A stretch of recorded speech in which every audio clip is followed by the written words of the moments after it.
See anybody on this road? Please, the honorable. Please clear the road, His Excellencies. Our gómìnà ti fẹ́ dé.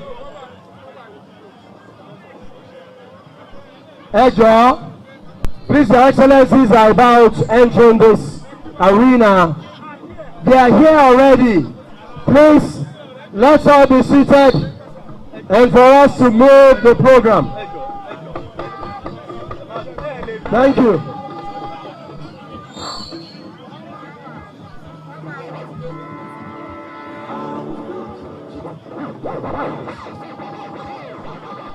Announcing the arrival of the Executive Governor of Oyo State, the Executive Governor of Osun State,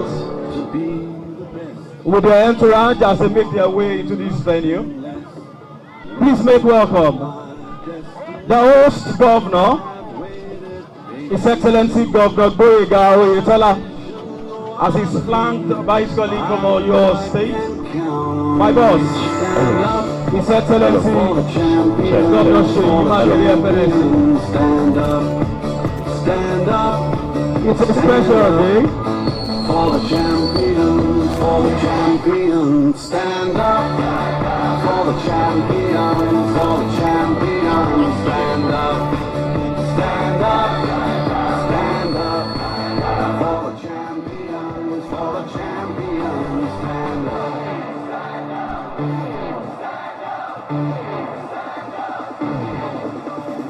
Here we go, it's getting close. Now it's just who wants it most. It's just life, that's how it is. Cause we have our strengths and weaknesses. Hello. Oh, I have vision, can't you see? Dear viewers, you are welcome to Just a moment, the two governors. viewers because right now you will be listening to us on 104.5 and channel 32 UHF 113 on start time, 542 on free to hear. I want to welcome you to this occasion, the official flag off ceremony of reconstruction of the 91-kilometer Osogbo Ibadan road, jointly awarded by both Oyo State and Osun State governments. The flag off ceremony for those projects is to be performed by both Governor of Oyo State and Osun State, Governor Seyi, Makinde, and Governor Adegboyega Oyetola. The event is taking place here at Iwo Road, Osun, opposite Aje Market.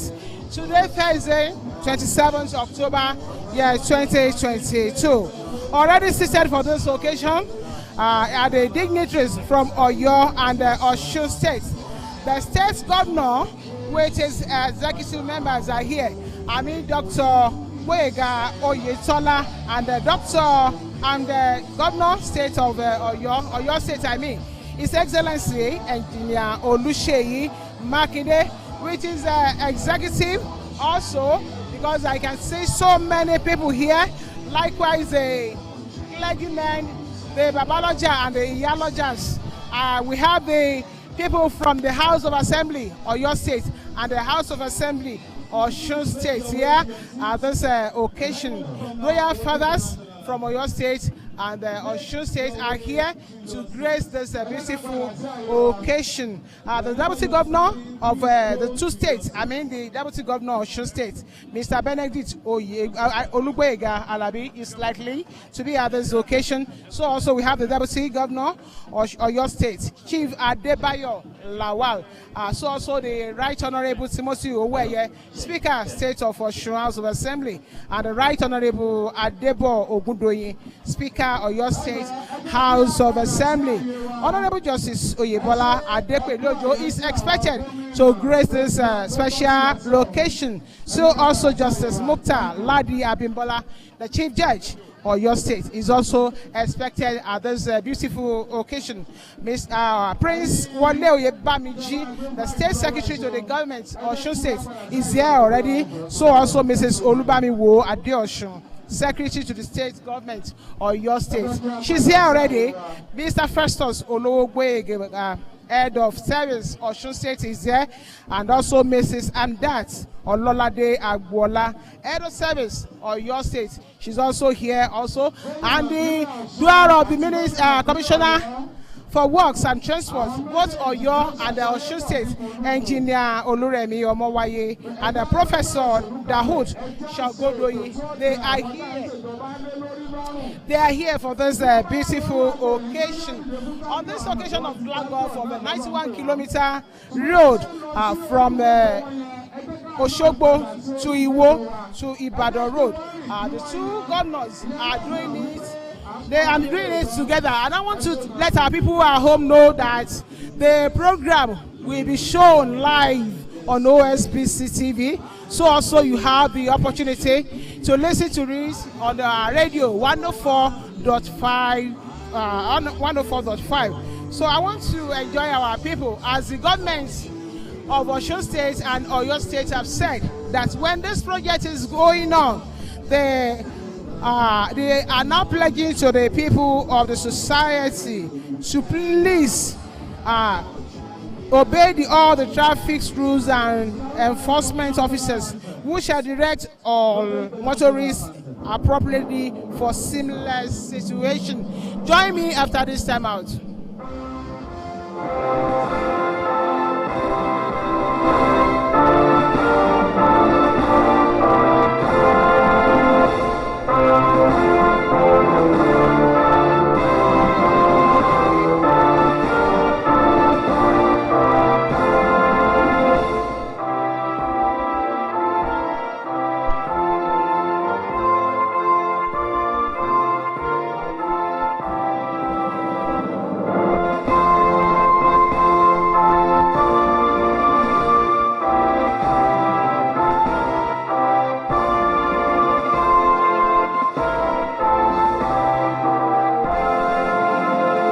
We'll take Osun State Anthem.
Oyo State Anthem.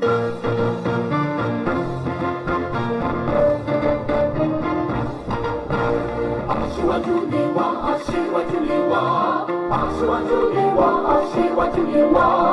Ipò aṣíwájú l'Ẹlẹ́dùmarè fún wa nípínlẹ̀ Ọ̀yọ́. Ìpínlẹ̀ Ọ̀yọ́ ẹ jẹ́ ká ṣe kiri, ọmọ Ọ̀yọ́ ká tẹpá wa mọ́ṣẹ́. Ká bára wa sọ̀rọ̀, ká sòdodo, ká ṣe ohun tó tọ́ tó dára. Nígbà gbogbo, níbi gbogbo, fún ìpínlẹ̀ Ọ̀yọ́. Onírẹ̀yìn ọ̀ lójú mi, onírẹ̀yìn ọ̀. Onírẹ̀yìn ọ̀ nígbà tèmi, onírẹ̀yìn ọ̀. Èmi aṣọ.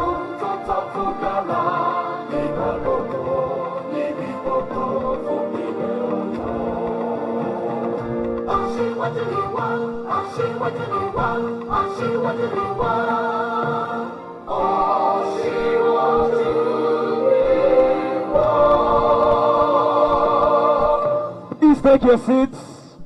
Kindly return to your seats. Kindly return to your seats.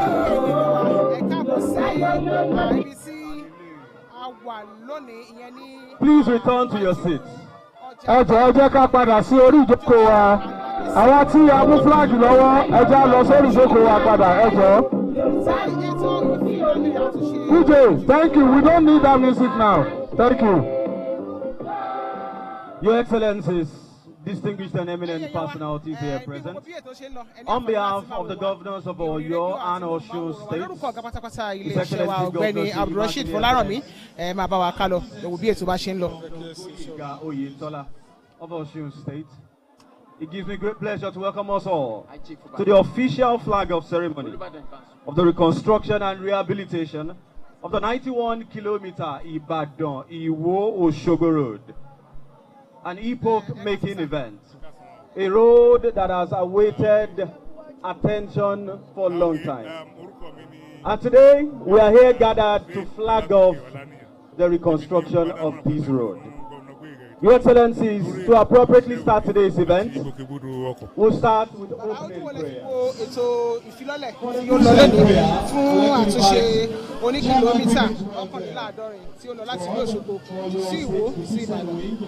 Ojúre ni à ń sí wowó, ojúre là ń sí wo ọmọ tuntun, ojú dáadáa ni mo fi wò.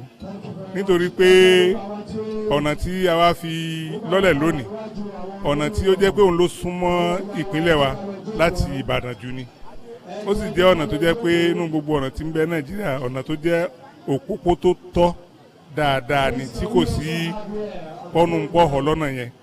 Ó ṣe wà ní bí ó ṣe dá fún àwọn àsìkò kan kò dùn mọ́ ìjọba ìpínlẹ̀ méjèèjì nínú.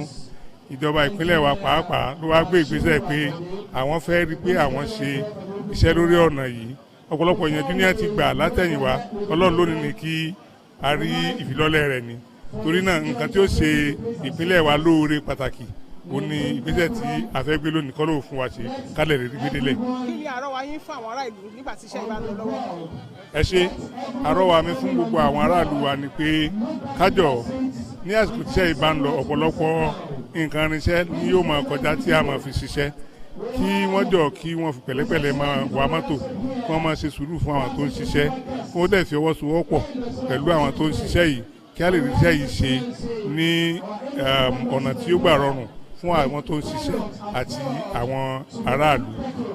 Again, gbà tí agbaṣẹ́ṣe tó bá ṣiṣẹ́ ìbá bẹ̀rẹ̀ sí ṣiṣẹ́ èyí yóò mú ọ̀pọ̀lọpọ̀ àǹfààní fún àwọn ọmọ wa láti wá ríṣẹ́ ṣe níbẹ̀ abẹ gbogbo àwọn ìletò tó wà ní òpópónà yìí kí wọ́n gbìyànjú àti fọwọ́sowọ́pọ̀ pẹ̀lú agbaṣẹ́ṣe àti ìjọba láti rí i pé a jọ ṣe iṣẹ́ yìí ní ọ̀nà tí yóò gbà kan gbogbo wa létí ó sì ṣàǹfààní fún wa. Orúkọ mi lẹ́ẹ̀kan sí ni onímọ̀ ẹ̀rọ Hussein Ọlátókè Ọláníyàn. Ẹ ṣé ẹkúṣẹ́ mi ní olùbádáran pàtàkì fún Gọ́vnà Oyetola lórí ètò iṣẹ́ òde àti ìgbòkègbodò ọkọ̀. Ẹ ṣé o. Our loving God, our Father, the maker of heaven and earth, we want to appreciate you this morning for giving us the opportunity to witness this day. Thank you, Lord, for the gifts of the two governors, the governor of Oyo State and Osun State, for giving them the opportunity to come and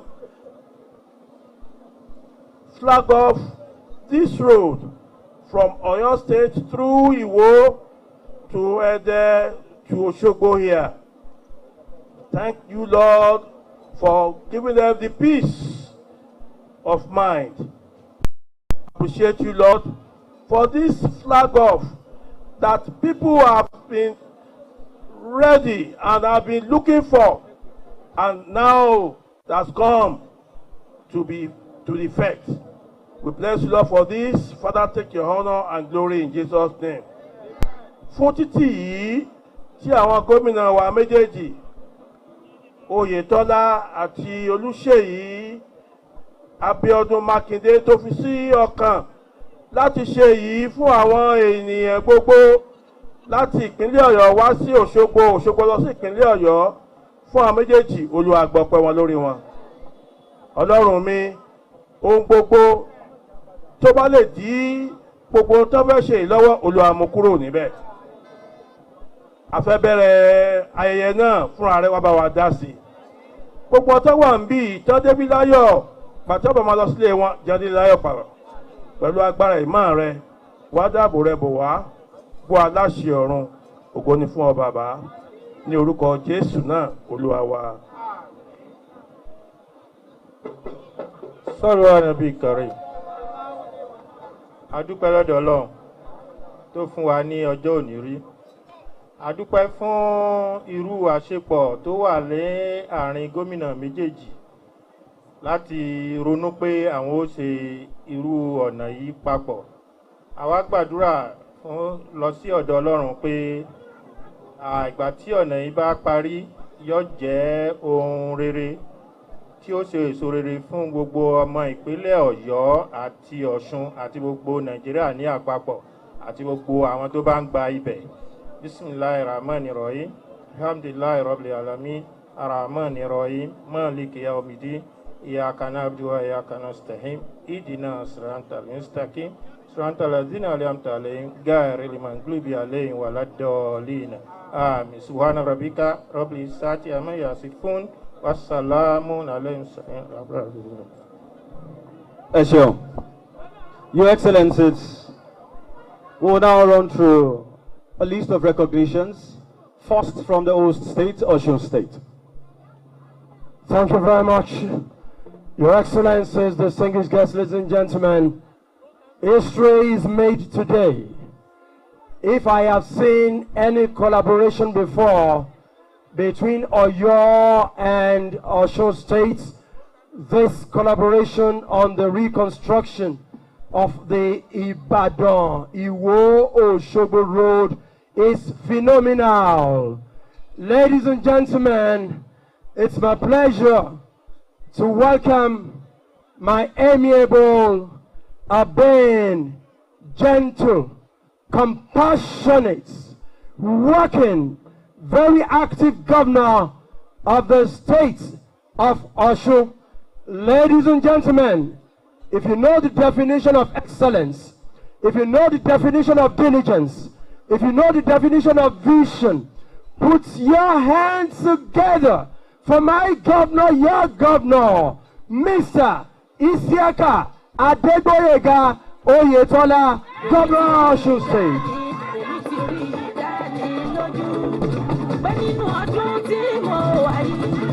Gbogbo ọ̀rọ̀ mi ní láti dayọ̀, èrè Olúwa ní láti ṣẹ.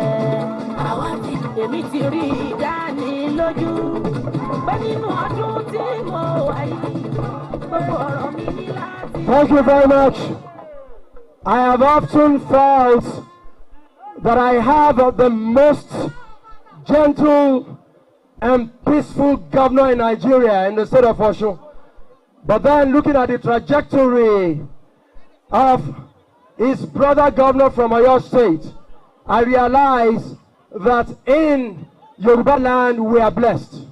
Somebody told me that the governor of Oyo State is cool on the face, but could be very, very, hard when it comes to politics. I said no. I said he's a very gentleman. I said somebody who attended some wonderful primary schools in Oyo State. I understand he attended St. Paul's Primary School, Okearemo. I understand he also attended St. Patrick's.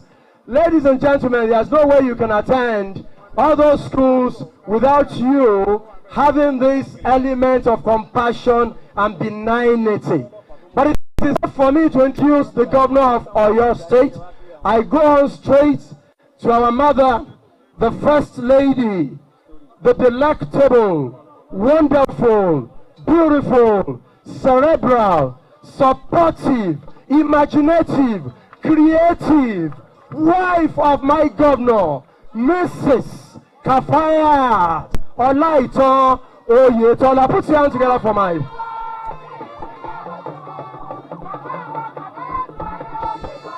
Mọ́mí o, wá pẹ́ láyé. Mọ́mí wá jẹ́ wọn mọ́. Ẹni bá ní kò ní rí bẹ́ẹ̀. Thank you. Akọ́lá pàkó sẹ́nu. We move. We move.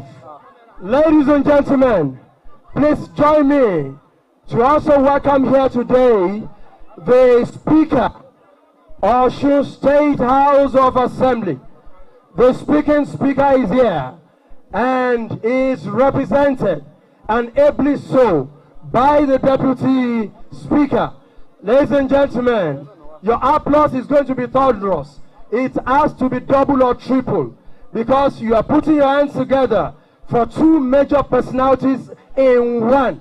The Honorable Speaker, the Right Honorable Timothy Oweye, represented here today by his deputy, the Deputy Speaker of the House, Honorable Barrister Popola Femi Popola. Can you put your hands together for him, please?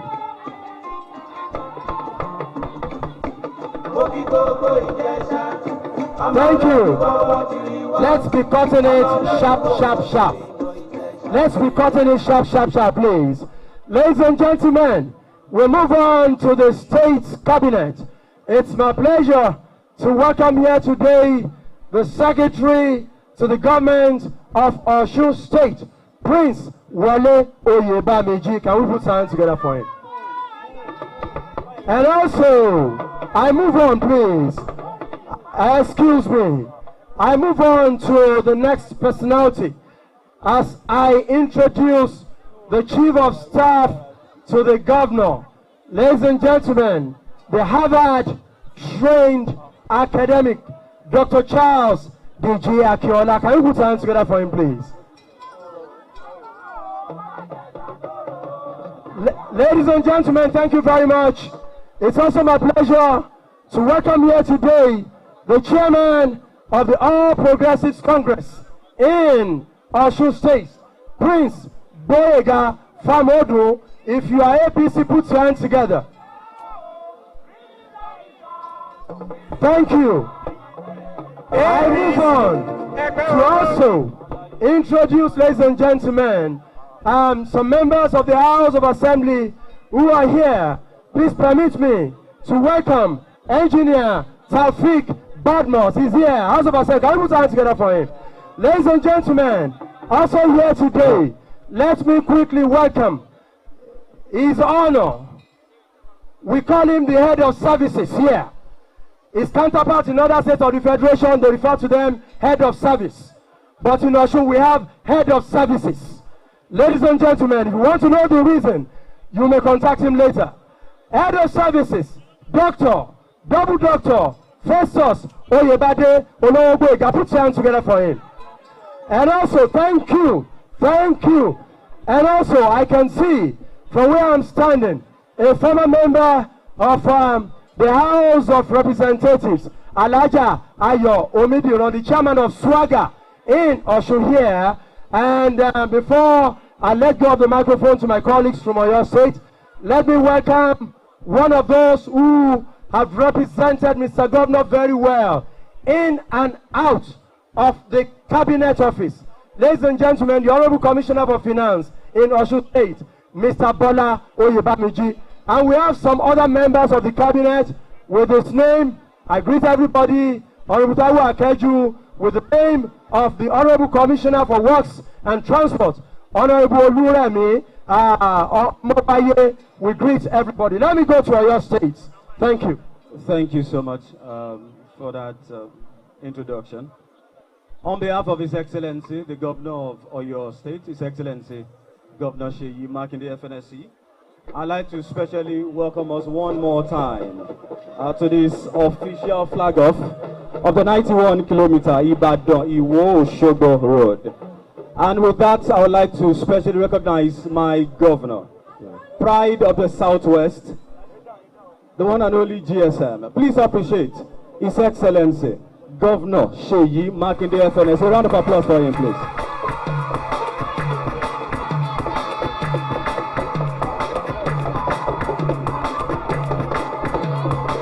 Thank you very much. Thank you very much. We also have here with us Speaker of the Oyo State House of Assembly, Right Honorable Adegboyega. Mr. Speaker, you are most welcome. I can see right beside him the Deputy Speaker. I also like to specially recognize honorable members, principal officers in the Oyo State House of Assembly here present. You are most welcome. The Majority Leader and House Committee Chair on Works, you are most welcome. We have a former Speaker of the Oyo State House of Assembly, a distinguished Senator, and member of State Advisory Council, Senator Monsurat Somono. You are most welcome, ma'am. I'd like to specially recognize the Chief of Staff to the Governor, Honorable Segun Ogunwoye. We have our Head of Service, the Delectable Alaja Ololade Agbola. You are most welcome, ma'am. The Chairman Advisory Council Committee, Senator Ayola Agbola. You are most welcome, sir. The Honorable Commissioner for Lands and Housing, Honorable Segun Olaiwola, and the Commissioner in charge here from Oyo State, Professor Makinde Shangodoye, Honorable Commissioner for Public Works. You are most welcome. I'd like to specially recognize all Honorable Commissioners from Oyo State here present. You are most welcome. The DG due process and BPP, Ms. Tara Defoko, you are most welcome. Executive Chairman of local government areas from Oyo State, you are most welcome. The Chairman of the Pilgrims Welfare Board, Christian Wing, he led the Christian prayers. You are most welcome. Chairman and ESCO of the PDP from Oyo State, you are most welcome. Your Excellency, without further ado, we'd like to proceed with today's event. And we will not do that without appropriately recognizing our royal fathers here present. I'd like to hand over for the appropriate recognition of our royal fathers. Abeki gbogbo àwọn orí adé ọ̀run lẹ̀kẹ̀ tó wà láàrin wa níkàlẹ̀. Alhaji Oríyọmí. Ẹ ṣé kábíyèsí o. Gbogbo ọmọ Oòduà ẹ ṣé kábíyèsí o. Wọ́n ní ẹni tó bá fọ èèbó nílé àná ẹnu ẹ̀ ló fi máa túmọ̀ ẹ̀. Before I move on to our royal fathers, let me respectfully welcome the Senator of the Federal Republic of Nigeria and indeed the Senate spokesperson representing the constituents of the Osun Central Senatorial Zone. An academic of note, Senator Dr. Ajibola Bashiru. Can we put sounds together for Senator, please? Kábíyèsí Aláyélúwà, nígbà tó jẹ́ wípé Alhaji Oríyọmí Hamzat àwọn náà ni ó yẹ kó bá wa ṣíde ètò. Our royal fathers will please forgive us. We have a galaxy of royal fathers here today, but we'll try as much as possible to do a little bit of pseudo protocol. We may not be able to go down to the nitty-gritty. Alhaji Oríyọmí làwọn Hamzat. Ẹ jẹ́ kí n bẹ̀rẹ̀ lórí bàbá wa Olúbàdàn tilẹ̀ Ìbàdàn. Hello. Ọba Mahood Lékan Balógun. Ẹni tí bàbá wa High Chief Ẹ̀dí Oyèwọlé Òṣì Olúbàdàn tilẹ̀ Ìbàdàn tí wọ́n ń ṣojú fún bí. Ẹ bá mi ṣe kábíyèsí o. Bákan náà, High Chief Lateef Adébímpé Òṣì Olúbàdàn tilẹ̀ Ìbàdàn. Òṣì Balógun Olúbàdàn ilẹ̀ Ìbàdàn. Àwọn náà wà ń bí ẹ bá ń ṣe kábíyèsí o. High Chief Abíọ́dún Kọ́ládàísí. Àwọn náà wà ń bí Aṣípa Olúbàdàn tilẹ̀ Ìbàdàn. High Chief Hamidu Ajibade Ẹ̀kẹrin Olúbàdàn ilẹ̀ Ìbàdàn. Olúládùtàn ti ládùtàn High Chief Tajudeen Ajíbọ́lá Ọ̀tún Balógun Olúbàdàn ilẹ̀ Ìbàdàn. Àwọn náà wà ń bí o. Àwọn yẹn ni Olúbàdàn in council tí wọ́n wá bí. Bákan náà jẹ́ ń lọ sọ́dọ̀ bàbá wa Ọ̀kẹ̀rẹ̀ ti Ṣakí. Ẹ bá ń ṣe kábíyèsí o. Kí n lọ sí ọ̀dọ̀ bàbá wa Olúgbọ́n ti Orílẹ̀ Igbó. Ẹ bá ń ṣe kábíyèsí o. Ẹ wá jẹ́ padà wá sí ìpínlẹ̀ Ọ̀ṣun. Ní báyìí, mo ṣèbà forí adé, mo bọ̀wọ̀ fún ọrùn ìlẹ̀kẹ̀ nígbà tí mò ń kí àwọn bàbá wa Olúwo ti ilẹ̀ Ìwó, His Majestic Emperor Ọba Abdulrasheed Adéwálé Àkànbí Tolú the first. Ẹ bá mi ṣe kábíyèsí o. Bẹ́ẹ̀ náà ni mo fi tọ̀wọ̀tọ̀wọ̀ kí bàbá mi tìmí ti ìlú Ẹdẹ, bàbá wa Ẹdẹ Màkú Àrógo, Ọba Munirudeen Adéṣọlá Lawal. Ẹ ṣe kí bàbá lẹ́ẹ̀kan sí His Imperial Majesty aláṣẹ lórí òrìṣà Ọba Abdulrasheed Adéwálé Àkànbí Tolú. Ẹ bá mi ṣe kábíyèsí fún bàbá. Ẹ jọ̀ọ́ pẹ̀lú àwọn bàbá wa tí mo ti kí, léyìí tó jẹ́ pé àwọn bàbá wa ní gbogbo ìpínlẹ̀ Ọ̀ṣun ni wọ́n wà ń bí. Òun náà ni mo fi ń kí gbogbo àwọn orí adé tó wà nípínlẹ̀ Ọ̀ṣun. Mo kí bàbá wa Aláyémọrẹ ti ìlú Ọ̀ṣun, tí bàbá wa Balógun ìlú àti olórí Mísúrà Adédàpọ̀ àti ìyálóde tí wọ́n ṣojú fún láàrin wọn bí. Wọ́n ní bàbá wà l'Ábùjá níbi tí wọ́n ti lọ ṣojú àwọn ọba níbi àwọn ìgbìmọ̀ lọ́balọ́ba. Láyọ̀ ni bàbá máa dé. Mo kí bàbá mi Olú ti ilé Ogbó. Bàbá Ọlọ́run á jẹ́ kí ẹ̀mí ogun. Ọlọ́jà àti àgbéríre. Ẹ máa ṣe kábíyèsí bí mo ṣe ń porúkọ àwọn bàbá. Ológbùrò tògbùrò ẹ ṣe kábíyèsí. Oníṣàrà ti fèésù, oníṣàjì ti òkè ṣàjì, orí ti olórí.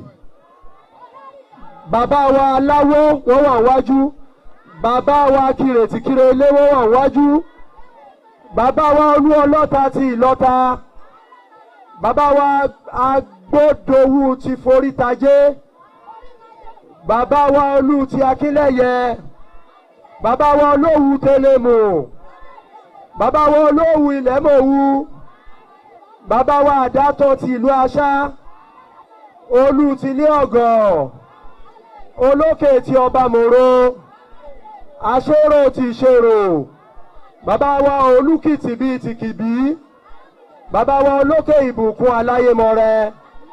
Ẹ bá ń ṣe kábíyèsí o. Gbogbo tibí láti pè tán báyìí. Ètò bá tún ṣẹ́kù ẹ mú wá torí mo mọ̀ pé àwọn bàbá wa kan wà tó yẹ pa ṣì máa ní láti fi hàn. Please go back to. Thank you so much. Your Excellencies, we would like to proceed with today's event. For want of time, we want to apologize to distinguished and eminent personalities here present that we may not have been able to mention their names.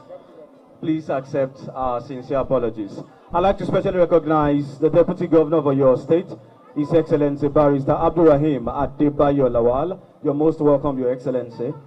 I'm also happy to announce that this event is live on the Broadcasting Corporation of your state network, the TV and 3 radio stations. And in addition to that, it's also live on OSBC, on all the channels and frequencies of OSBC, Fresh FM, understand Agidigbo FM, and some other media establishments. Thank you so much. I'm happy to instigate that.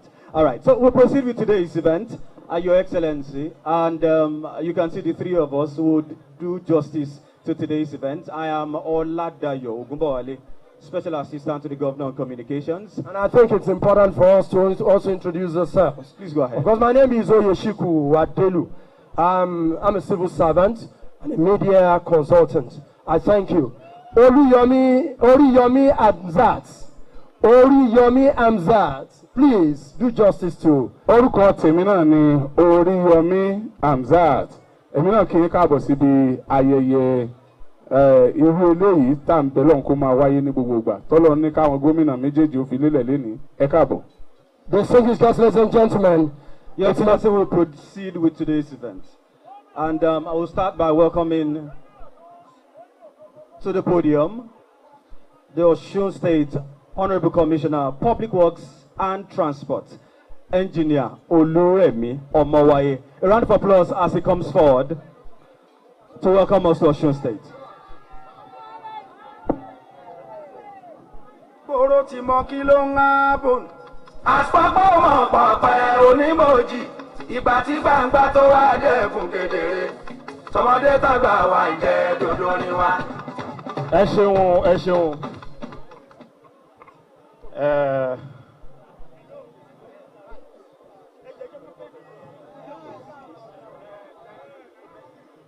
ẹ ṣeun gan. mo kí àwọn èèyàn wa láti ìpínlẹ̀ ọ̀yọ́ pé ẹ káàbọ̀ sílé o. wọ́n ní kí a kò sọ̀rọ̀ iṣẹ́ ta fẹ́ wá ṣe ń bì pé ká má sọ̀rọ̀ òṣèlú o so a ní sọ̀rọ̀ òṣèlú o ṣùgbọ́n àgbà tí wọ́n ń kan áńtẹ̀mù ìpínlẹ̀ ọ̀yọ́ wọ́n ní aṣíwájú ni wá aṣíwájú ni wá aṣíwájú ni wá gómìnà wa ìpínlẹ̀ ọ̀yọ́ wọ́n sì jẹ́ nìkan tó believe tó nígbàgbọ́ pé àsìkò àwọn ará àṣàlẹ̀ rèé gómìnà wa ìpínlẹ̀ ọ̀yọ́ nígbàgbọ́ pé àsìkò tiwa rèé kábíyèsí olúgbọ́n ṣé wọ́n sọ dáadáa mo kí gómìnà ìpínlẹ̀ ọ̀yọ́ onímọ̀ ẹ̀rọ olúṣèyí mákindé ẹ káàbọ̀ sí ìpínlẹ̀ wa mo kí gómìnà wa olóríire gómìnà wa nípínlẹ̀ ọ̀ṣun gómìnà gbóyèga oyètọ́lá àti first lady mo kí yẹn kó àlejò mo kí deputy governor láti ìpínlẹ̀ ọ̀yọ́ wọ́n ní kí n sọ ìbò. I also recognize the Speaker of Assembly of the two states and the honorable members.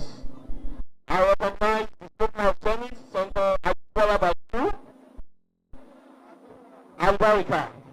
I recognize the commissioners from Oyo and Osun, all the cabinet members. I want to plead because our time is well spent that I will stand on existing protocols. But before I do that, I want to specially recognize the traditional rulers that are here. Ẹ̀yin kábíyèsí mo kí yín kú oríire o. In tó ń ṣẹlẹ̀ yìí, nǹkan ìdùnnú ni, nǹkan ayọ̀ ni. I will, before talking about technical issues around this road construction, I want to give a bit insight into this 91-kilometer road reconstruction.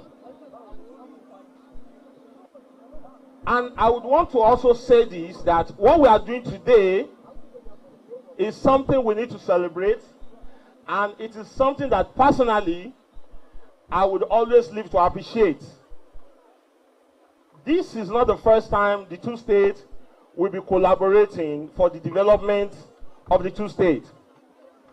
I am a product of the Ladoke Oyetola University of Technology, and I knew we had a lot of problems with the ownership puzzle. It took the intervention of Governor Oyetola, an APC governor, and Governor Seyi Makinde, a PDP governor, to resolve the lingering crisis of my alma mater. We must celebrate you. This is not about politics. I'm proud of the governors because alma mater ownership crisis has been resolved. Number two, I remember as a young boy when Osun was carved out of Oyo State. The SSG of Oyo will bear me, Osun will bear me witness. And my father, then a civil servant in the old Oyo State, was to resume in Osogbo. All of them packed themselves in the vehicle and they came through this road. This road was constructed by the then governor of Oyo State in 1778.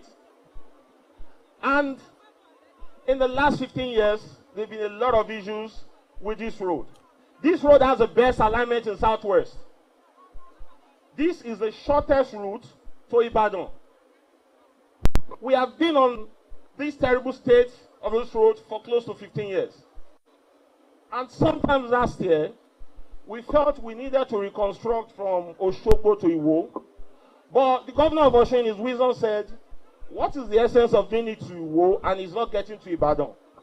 I'm going to talk to my colleague.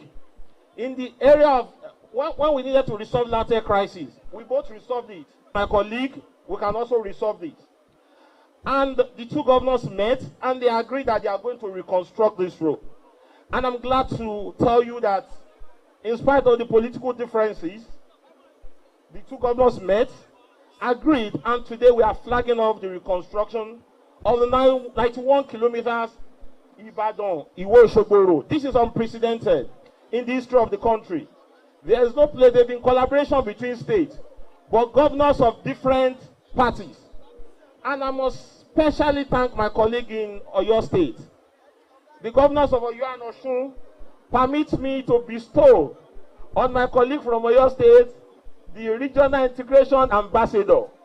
As the commissioner for education, they resolved LAUTECH crisis. When the governor of Oyo moved him to works, we are breaking the jinx of Osogbo Road. Professor Sangoloyin, I congratulate you.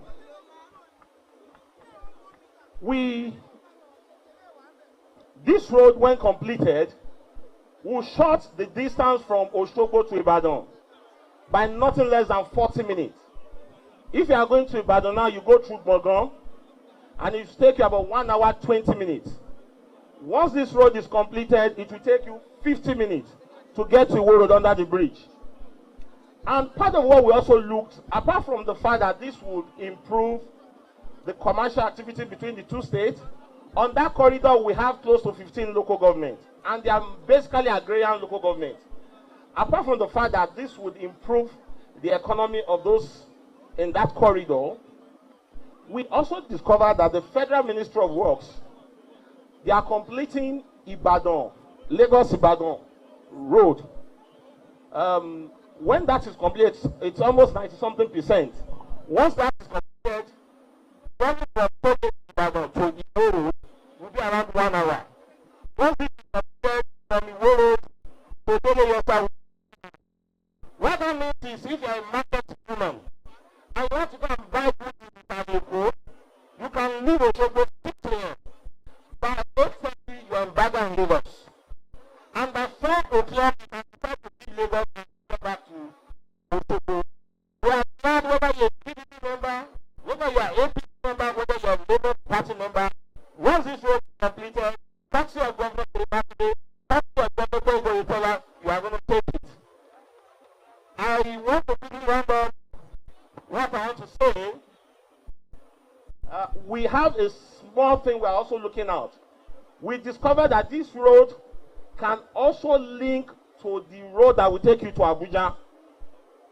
We already have the Google map and we are analyzing it. And our hope and our plan is that once this road is completed, we discover that from Deleyesa, with our analysis to Abuja, it's about 5 hours plus with the route we are looking at. The two states does not have capacity to do that. That is why we are also praying that àsìkò wa ló kàn. And we hope that Tọ́lọ́mbà ti gbàdúrà our Southern Presidency, Yoruba Presidency, it's a proposal we can also look at.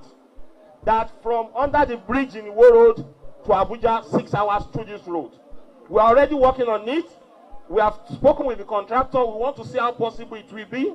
And we are going to push it to the Federal Ministry of Works. For the Osun angle, we are taking it from Deleyesa. We'll dualize from Deleyesa. Deleyesa is just a few meters away from here to Some. That's 2.8 kilometers. This is a fast developing area. And we feel its importance we dualize it from this end so that those traveling will not be obstructing those going to their own houses. Then from Some, we're doing about 50 kilometers to the boundary of Oyo and Osun. Oyo will take it from their boundary to the bridge. What's the bridge? A particular bridge in Oyo. And I'm made to understand that the bridge will be dualized. Then from the bridge to Iwo Road, it's about 7 kilometers that will be dualized. My colleague from Oyo State would explain the design part for the Oyo State. But I want to assure you that by God's grace, we are going to ensure that everything that needs to be done so that this project is not abandoned will be done. Someone asked me jokingly that, who will commission, which of your Osun governor will commission this? I said I am a man of faith, that by God's grace, At the appropriate time, when we need to commission this road, the governor of Osun that will commission this road will be Governor Adegboyega Oyetola. Thank you very much.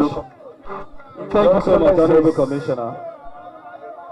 Your Excellency, without further ado, I'd like to invite the Honorable Commissioner for Works in Oyo State, Professor D.K. Shangodoyin, the Regional Integrator. Your Excellency, the Governor of Osun State, Alhaji Oyetola. Your Excellency, the Executive Governor of Oyo State, Engineer Seyi Makinde, FNSC, sirs, permit me to adopt the already established protocol. I'm more than delighted to welcome you all here and give a short brief of this road network that we are about to flag off. The reconstruction and rehabilitation of Iwo Road, Iwo to Osogbo, 91 kilometers, has the 35.6 kilometers, part of it belonging to Oyo State, and the rest belongs to Osun State, 54.5. Now, we are not doing this road just for the fun of it. His Excellency Engineer Seyi Makinde mandated my ministry to do a study and come out with what will be the benefits of this road. Firstly, we found out that we also must have enhanced regional integration between Osun and State. Secondly, we realize it's going to give us an improved security of that road. The third part of that, the business, and also the use of doing business movement of vehicle from Osogbo to Oyo State, as my colleague Raleigh mentioned, the time lag will reduce considerably. Apart from that, we also find out that residents and citizens here in Osogbo, Iwo, Gbogbo can come to Ibadan airport to see, like my brother will say, buy and then fly from Ibadan airport. Now, Your Excellencies, permit me also to just of the road on our side kilometers.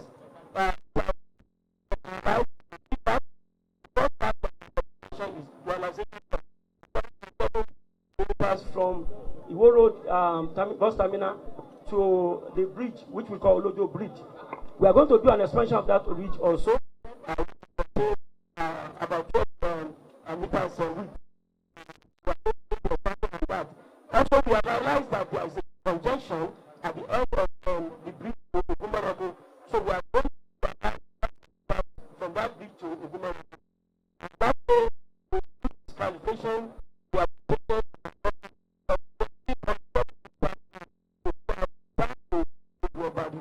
in Oyo State.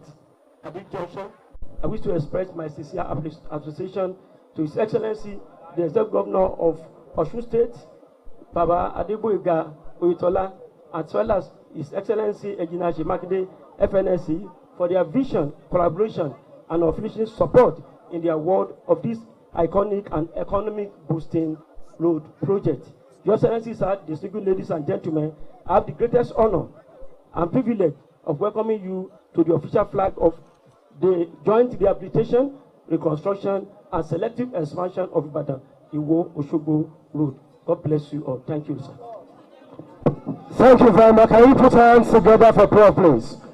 Now, apart from cameramen and some other people doing essential, duties, let everyone here go and sit down. The people are not seeing their governors, and the governors are not seeing their people. Ladies and gentlemen, be that as it may, and I would also like the security operatives to please encourage them to go and sit down. Please. Ladies and gentlemen, it's now time for us to listen to the man of this moment, the man who is going to execute this project, to do the project presentation of this particular exercise. That's talking about the Managing Director, Peculiar Ultimate Concerns, Engineer Olarewaju Adeleke. Please, can we put hands together for him, please? Thank you, MC. Your Excellency, the governor of Osun State, Alhaji Isiaq Oyetola, and his amiable wife, Your Excellency the Governor of Oyo State, Makinde, FNC, the Deputy Governor of Oyo State, Barrister Chief Adegboyega. Let me recognize all the traditional rulers that are seated here through the paramount ruler of Iwo land and the Olubadan in council, while I stand on the protocol already established by the master of ceremony. I take this opportunity to also recognize my father, the Olu of Ile-Ogbo. Thank you very much. The total length of this road is 91 kilometers. We have 35 kilometers on the Oyo end and 55 on the Osun end. What are the features from the Oyo end of the road? We are to rehabilitate the existing 7.7 kilometers and do a further expansion of 0.5 kilometers after the Olodo Bridge, making a total of, you can draw commerce and you can draw a lot of economic benefits. I will not end this speech by thanking profusely the governors of the two states.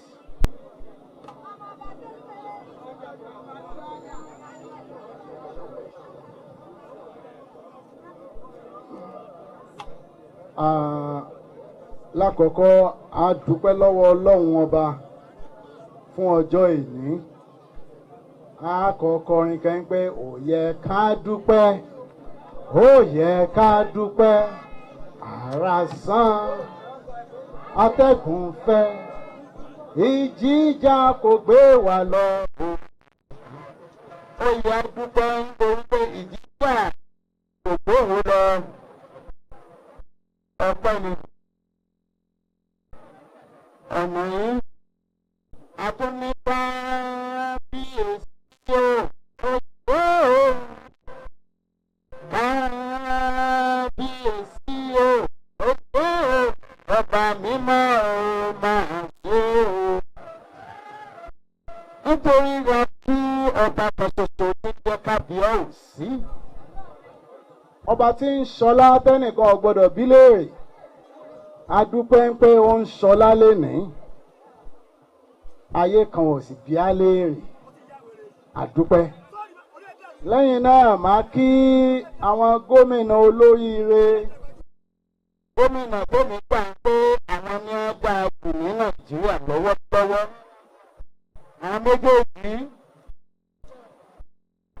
Àwọn méjèèjì ni ó dáa jù. Nítorí tí a fi dáa jù, why they are the best governors is because they live their comfortable zones. They are comfortable, but they left their comfortable zones because of the masses, because of the less privileged, because of the hopeless masses, and they left politics aside, though they belong to different parties. But today, they wrote history because no two governors has ever done this before. Though they've been writing this history, and the two histories they've written is about the Lautech issue, and then this one concerns the masses, and they put politics aside. Thank you very much, Governor Seyi Makinde. I really appreciate your leadership. You are a governor of the masses, not just a governor of the rich. Thank you very much, Governor. Please let me see Governor Oyetola, his eyes. Thank you very much, Governor Oyetola, for all what you have done. You have made us to know that we are governors who can really be servants of the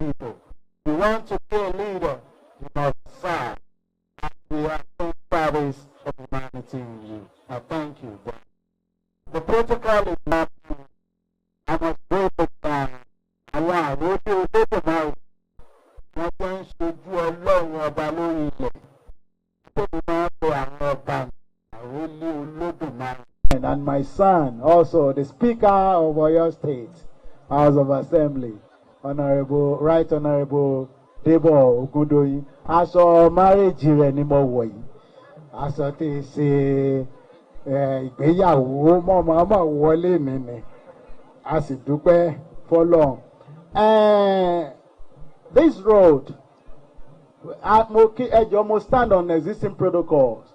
The Chief of Staffs of Oyo State and Osun State, also the SSGs.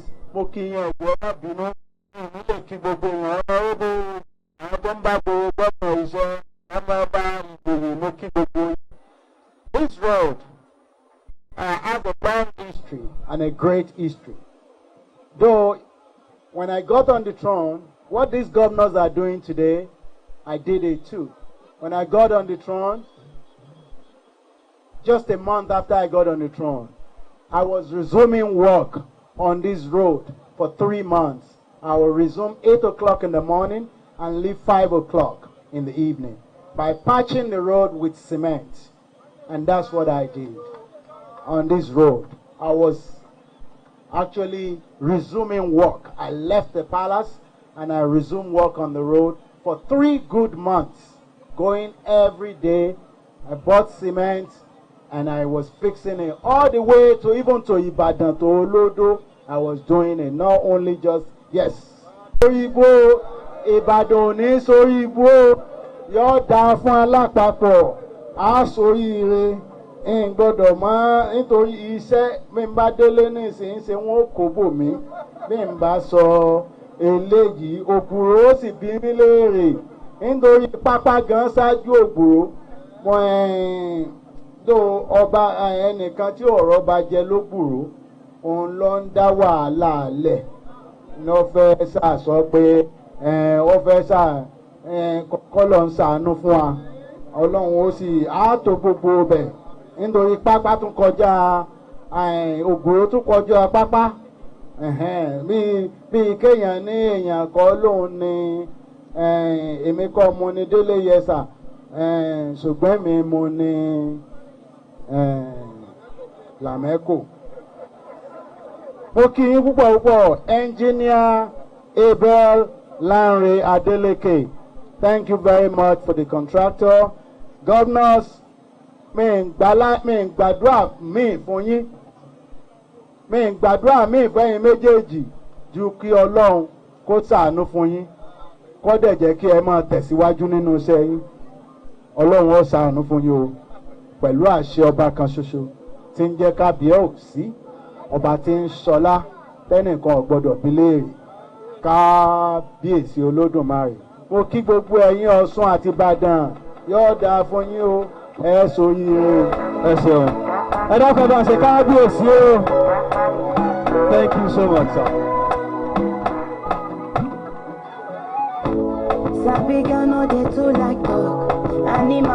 Thank you, DJ.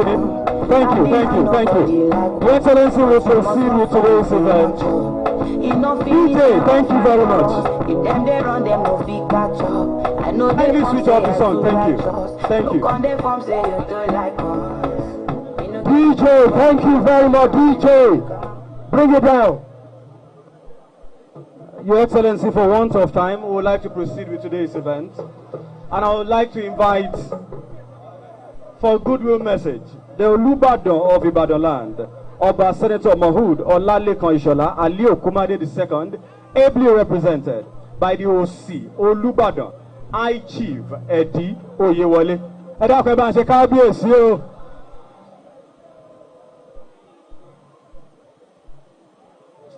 Ó ti yẹ sà.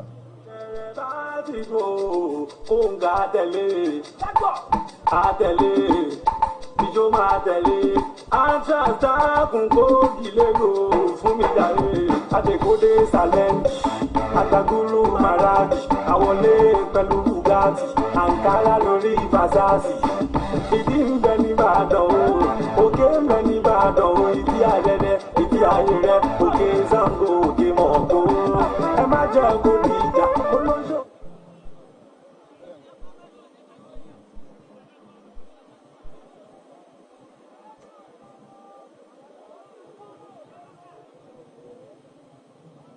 Mo fi eléyìí kí a kábíyèsí ti Olúbàdàn ẹ gbà mí ṣe kábíyèsí o kábíyèsí o kábíyèsí o Olúgbọ́n àti gbogbo ọba mo kí yín o kábíyèsí o ẹ ń sọ pé yín sọ̀rọ̀ ìṣẹ́jú kan ọ̀rọ̀ òsì lónìí níta wá ṣe yàtọ̀ ọ̀rọ̀ òsì lónìí ọ̀rẹ́ ni wá àwọn bàbá wa wọ́n ti dálẹ̀ wọ́n ti jọ ṣe ọ̀rẹ́ owó òde bára wa jà bó tiẹ̀ wọ ẹnikẹ́ni láti jà àwọn ọ̀rọ̀ wájà rẹ̀ àdúrà mo fẹ́ ṣe fún àwọn ọmọ mi méjèèjì gbogbo ọ̀rọ̀ wọn ti sọ àdúrà lọ̀rọ̀ wọn yẹ àdúrà náà sì ní pé wọ́n ó fọwọ́ pa ó wọ́n ó fi èrìgì jóbi wọn ò ní tẹ ojú ilẹ̀ mọ́lẹ̀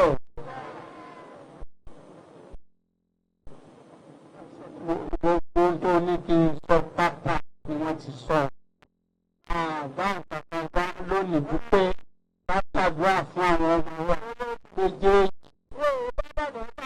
Ọlọ́run Olódùmarè tó fi ń ṣàṣàbù.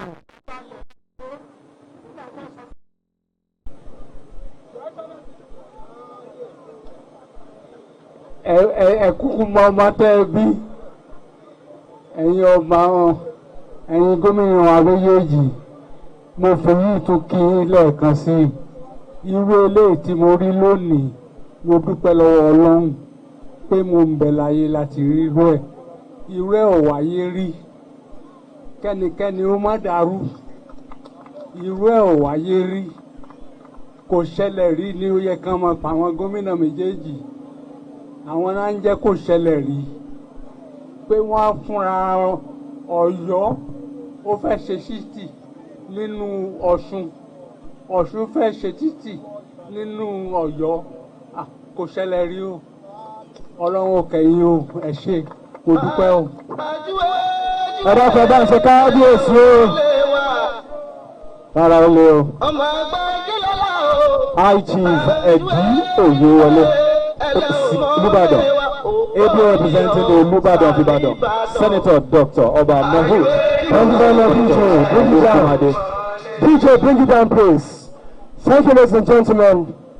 It's now time for us to get some entertainment as we invite to take the stage members of the Osun cultural troupe to please entertain us. Please, cameraman, clear out, please. Cameraman.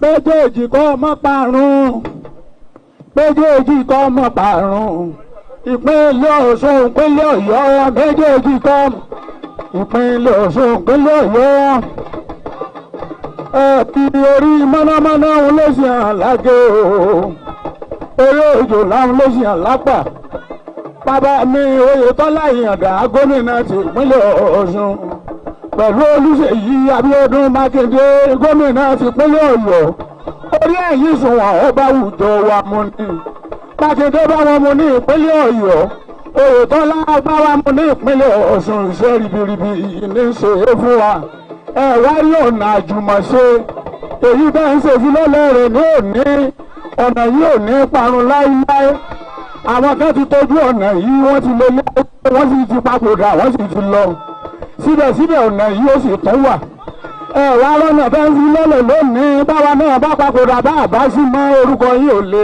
parun bàbá mi Oyetola òyìnbó ọkọ̀ kàfáyọ́tù orúkọ yìí ò ní lè parun.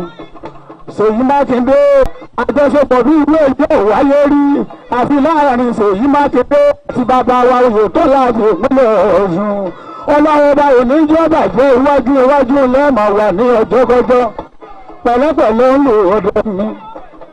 Gbogbo ẹ̀yin ládéládé tí mẹ́yìn ògo mo kí yẹn sùnkú ìkàlẹ̀ kábíyèsí olúwo ẹ̀sùnkú òde bàbá mi ti nà àgbàlẹ́ ọmọ òhun kalẹ̀ ọ̀kẹ́rẹ́ ti sá mo kí yín mo lù yín lọ́gọ̀ ọ̀nà kábíyèsí ọba olúgbọ́n mo lù yín lọ́gọ̀ ọ̀nà àjíǹde ọmọ kẹjọ ojúmọ́ lára èyí ó sì máa ń lé ẹ̀sìn ní ìṣàwó lẹ́yìn ìgbésẹ̀ ọkùnrin aláṣẹ pátápátá akọ̀wé ìjọba ìpínlẹ̀ Ọ̀ṣun wọlé Ìbánjí olórí òṣìṣẹ́ ti ìpínlẹ̀ Ọ̀ṣun olówó gbòyègbòyè bàdé olórí òṣìṣẹ́ ti ìpínlẹ̀ Ọ̀yọ́ ẹ̀rí kọmíṣánná for works ní ìpínlẹ̀ Ọ̀ṣun ọ̀nàrẹ́bù Rẹ̀mí Ọmọwáyé mo kí olórí òṣìṣẹ́ lórí ìsìn gómìnà ti ìpínlẹ̀ Ọ̀ṣun bàbá wa Charles Akínọlá ẹgbẹ́ ẹ̀kú náwó àwa lọ́jọ́ gbogbo ọmọ bàbá mi ò dùn alága APC ní gbogbo ìpínlẹ̀ Ọ̀ṣun ni Bọ́lá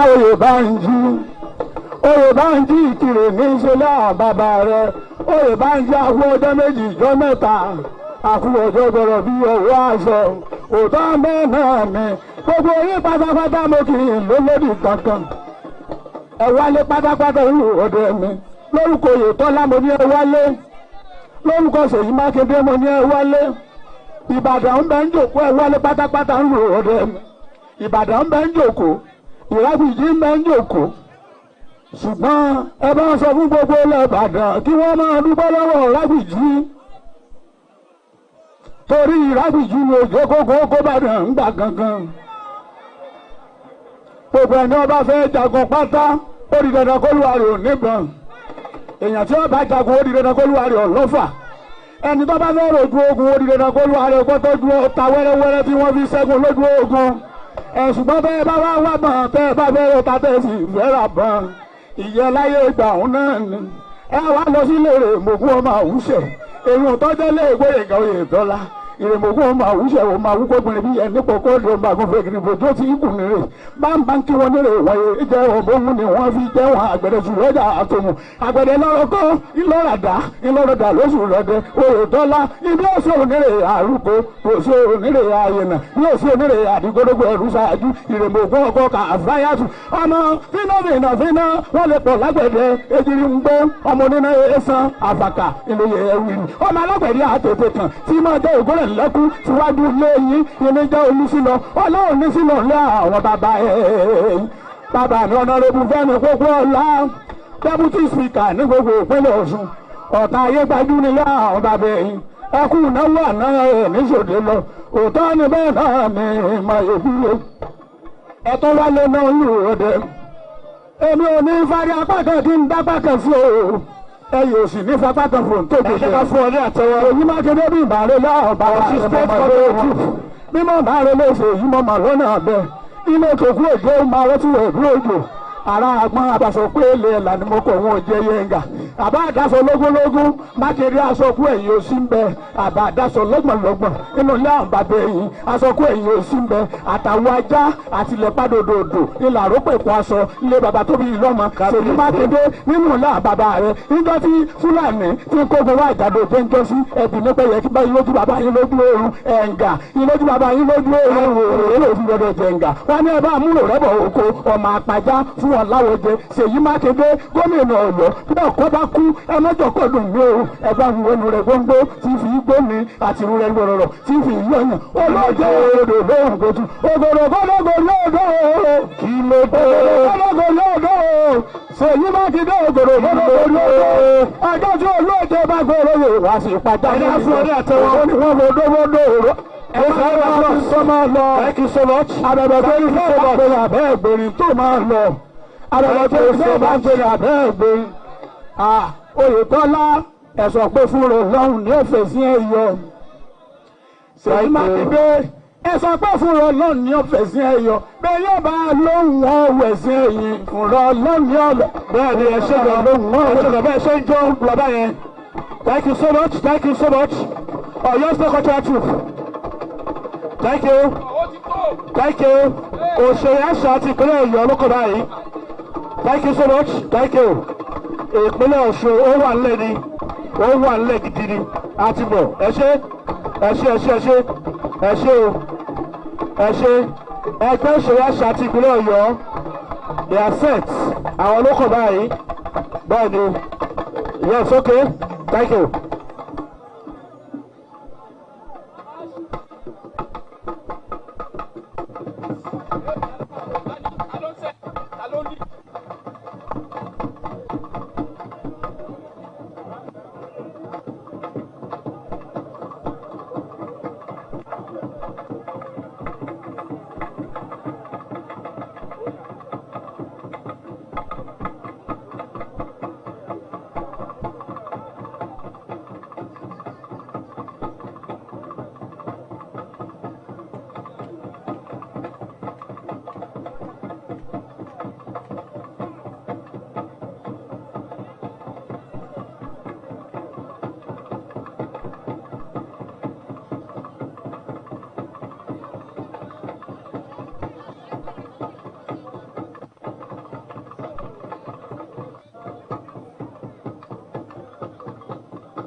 Eré fún máa yóò ṣe eré ayọ̀.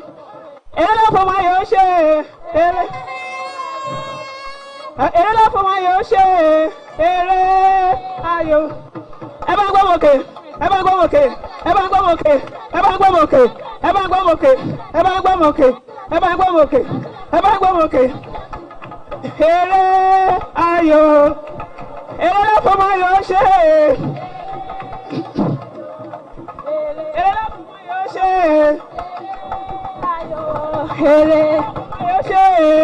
Eré ayọ̀. Eré. Àwọn àyọ̀dé ìyàwó òran. Àyọ̀dé ìyàwó òran. Àwọn àyọ̀dé ìyàwó òran. Èrò àyọ̀dé. Eré ayọ̀. Ẹ bá gbọ́ mọ̀kè. Ẹ bá gbọ́ mọ̀kè. Ẹ bá gbọ́ mọ̀kè. Ẹ bá gbọ́ mọ̀kè. Ẹ bá gbọ́ mọ̀kè. Ẹ bá gbọ́ mọ̀kè. Ẹ bá gbọ́ mọ̀kè. Ẹ bá gbọ́ mọ̀kè. Ẹ bá gbọ́ mọ̀kè. Eré ayọ̀. Eré ayọ̀. Kí ló fún máa yọ̀ ó ṣe o? Eré ayọ̀. Eré ló fún máa yọ̀ ó ṣe o? Eré ayọ̀. Eré ayọ̀. Eré ló fún máa yọ̀ ó ṣe. Eré ayọ̀. Eré ayọ̀. Eré ló fún máa yọ̀ ó ṣe o? Eré ayọ̀. Eré ló fún máa yọ̀ ó ṣe o? Eré ayọ̀. Eré ló fún máa yọ̀ ó ṣe o? Eré ayọ̀. Ẹ bá gbọ́ mọ̀kè. Ẹ bá gbọ́ mọ̀kè. Ẹ bá gbọ́ mọ̀kè. lẹ́ẹ̀kan wọn lọ́wọ́ à ń lẹ̀ lọ́sùn. Ẹ bá gbọ́ mọ̀kè. Ẹ bá gbọ́ Ṣé ẹni mọ̀kè. tó tún pọ̀ ńlẹ̀ lọ́yọ̀ọ́? Ẹ bá gbọ́ mọ̀kè. Ọwọ́ à ń lẹ̀ yàtọ̀ sí tó pọ̀ ńlẹ̀. Eré ayọ̀. Eré. Ṣé ẹni tó pọ̀ gan-an ó pọ̀ ní Yorùbá? Ayọ̀. Eré ló fún máa yọ̀ ó ṣe o? Umbrella tó ń jó, umbrella ń jó. Ayọ̀. Eré ló fún máa yọ̀ ó ṣe o? Eré ayọ̀.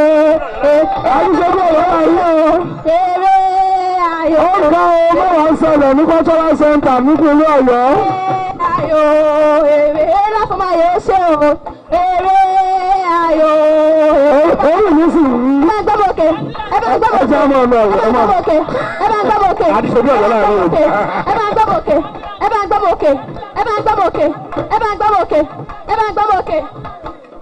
Èrè ayò. Èrè láfọmọ yóò ṣe o. Èrè ayò.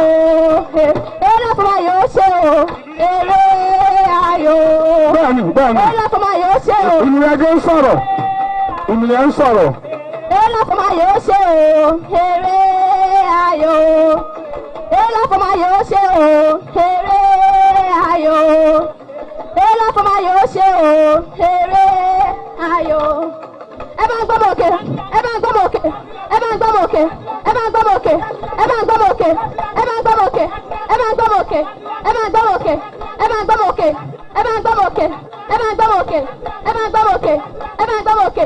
Ẹ bá gbọ́ bòkè. Ẹ bá gbọ́ bòkè. Ẹ bá gbọ́ bòkè. Ẹ bá gbọ́ bòkè. Ẹ bá gbọ́ bòkè. Ẹ bá gbọ́ bòkè. Ẹ bá gbọ́ bòkè. Tábà ní kó ṣe dùn mọ́ wa tó láàmú ọ̀rọ̀. Àní fẹ́ kú orí lónìí. Ó dùn mọ́ wa gan. Ẹ ṣé o, ẹ ṣé o. Ẹ bá wọn pàtẹ́wọ́ fún o. Ẹ bá wọn pàtẹ́wọ́ àti tọ̀yọ́ àti tọ̀ṣun. Àwọn méjèèjì ni wọ́n kú kẹ́kẹ́kẹ́. Ẹ jọ àwọn tá a dúró ń bí. Ẹ bá wọn padà sí àyè yìí. Àwọn tó jókòó yẹn wọ́n fẹ́ rí àwọn gómìnà wọn. Àwọn gómìnà náà wọ́n fẹ́ rí àwọn èèyàn. Ẹ ṣé o, ẹ ṣé o. Ẹ bá wọn sún sẹ́yìn. Ẹ padà lọ sí àyè yìí. Ẹ ṣé, God bless you. God bless you. Esheon, thank you so much. Representing the top tier of government in Oyo State, the Honorable, representing the Chief Justice of Oyo State, is the Administrative Judge, Honorable Justice I.S. Yerima. You're most welcome, my Lord. Your Excellency, without further ado, we proceed with today's event. I'd like to invite for the vote of thanks, Special Advisor to the Oyo State Governor on Public Works and Infrastructure, Engineer Seyi Adeleye, MNSE. Your Excellencies, the Executive Governor of Osun State, Your Excellency, the Executive Governor of Oyo State, I crave your indulgence today to allow me to remain on the existing protocol.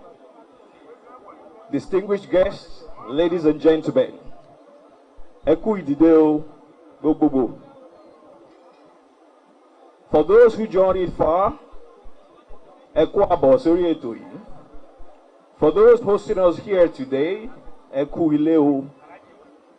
I am particularly delighted to thank you all for coming here today to be part of the flag off for this rehabilitation, reconstruction, and selective expansion of the link between two historic sister towns and the state capitals of Ibadan and Osogbo. Firstly, let's give all glory to God, to whom all glory is due. Let's also thank God together for a time like this, where the visions of our respective governors is meeting the passion for excellence to deliver, creating the opportunity for us to meet the yearnings of the good people of Osun and Oyo State. In this progressive era, we are seeing collaboration beyond boundaries, across party lines, and we're putting more trust in our local capability and capacity development. We are seeing an unleashing of the dividends of democracy to all and sundry through all nooks and corners of our respective states. A revitalized Nigeria is no longer just a hope, it is coming true. And it is coming true in our land where it all began, the cradle of civilization, our land of virtue and the pace-setter state. For my old colleague, who is now a poultry farmer in the outskirts of Osogbo, who needs to access the market in Ibadan, relief is coming. You don't have to worry anymore about broken eggs or crushed day-old chicks, long unpredictable travel times, or even have to deal with broken down vehicles. So please, ladies and gentlemen, join me today to celebrate the collaboration of two visionary governors using infrastructure development to restore connectivity and improve commerce across the agrarian corridor that we both share. Commute for workers, commute for students, business people, thereby expanding the economies and the livelihoods of our good brothers and sisters here in Osun and Oyo. Our immense gratitude, Eshe Pupo, to both excellencies for another milestone in the realization of a modern, prosperous, physically functional, economically vibrant, socially harmonious Southwest Nigeria. Thank you very much. Please, can we put our hands together for the honorable gentleman, special advisor, advisor to Oyo State Governor on Public Works and Infrastructure, Engineer Seyi Adeleye, MNSA. Your Excellencies, distinguished ladies and gentlemen, we'll now be inviting my governor, your governor, the people's governor, the governor of the state of Osun, His Excellency Governor Adegboyega Oyetola, to please address this forum. Hey, don't sleep, wake up. Collect your money, wake up.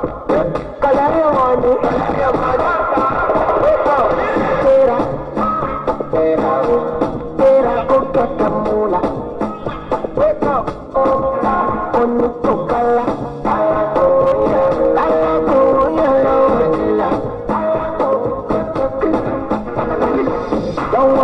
try. You supposed to be try.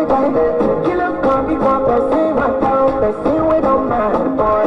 When I land softly on the sofa, so far so good, only by Joe. Let me see you, let me see you, let me see you,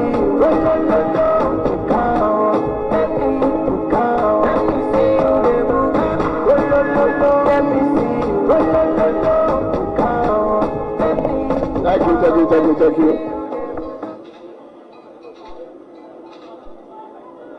I'd like to recognize my brother,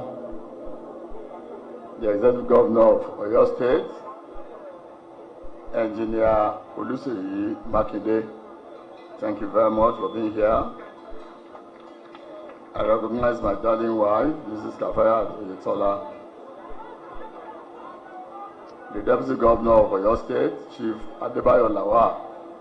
Thanks for coming. Former Deputy Governors that are here, members of the National Assembly, particularly Senator Dr. Ajibola Bashiru, the Speaker of the House of Assembly, ably represented by the Deputy Speaker, Honorable Femi Popola, the Speaker of Oyo State House of Assembly, Right Honorable Adegboyega, thank you very much. Chairman House Committee on Works, Osun, Honorable Taufik Abolibode. Chairman House Committee on Public Works, Oyo, Honorable Makinde Olatunde. Other serving and former honorable members that are here, members of Oyo and Osun State Executive Council, the SSG, Osun, COS, Osun and Oyo, Head of Service, Osun and Oyo, Commissioner for Works and Transport, Osun Engineer Remi Omowaye, his counterpart in Oyo, Professor Dawood Sagodoyin, thank you very much. PS, CD, GM, Executive Secretaries, the Chairman of our party, Prince Boyega Famodu, the Tunzi Party ESCOs and leaders that are here, Chairman of Local Government Council that are here, our distinguished royal fathers and high chiefs,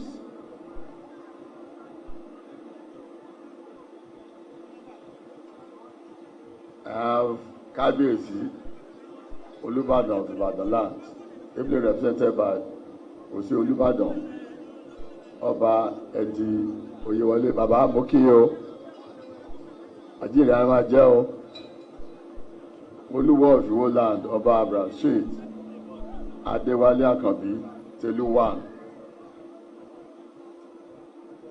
Kábíyèsí tìmí ọ̀fẹ́ dẹ́ Ọba Murudeen Adéṣọlá Làwà ẹ̀ṣẹ̀ ẹ̀kú dìde.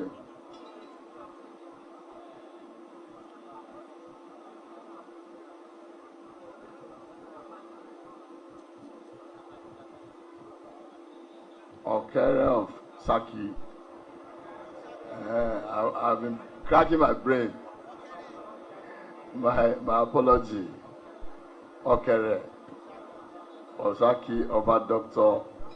Khalid Ọlábísí Oyeniyi. Bàbá ẹ̀ṣẹ̀ ẹ̀kú dìde o. Olúgbọ́n of Orílẹ̀ Ìgbọ́n. Ọba Francis Olúṣọlá Àlàó. Other distinguished royal fathers that are here. The MD of Peculiar Ultimate Concerns, the contractor handling the project, Engineer Olaniwaju Adeleke, the Federal Controller of Works, Osun Field Office, Engineer Ayodeji Orisaleye, distinguished various religious leaders that are here, Iyalojas, Akinyo, Babalojas, members of various social and political groups, NURTW,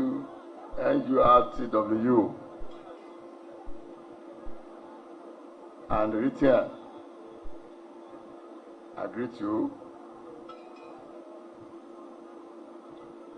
Other distinguished personalities that are here, Senator Monsurat Sumanu, Senator Oshia Agbola,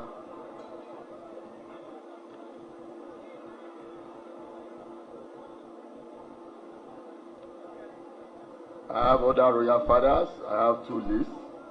Alawo of Awo, Olu of Ile Ogbo, Akiri of Ikirile, Ologburo of Ogburo, Onisara of Fesu, Ori of Olori, Onisaji of Okesaji, Oloja of Agberire, Olu Olota of Ilota, Adatan of Asa, Oloke of Obamoro, Olowu of Telemo,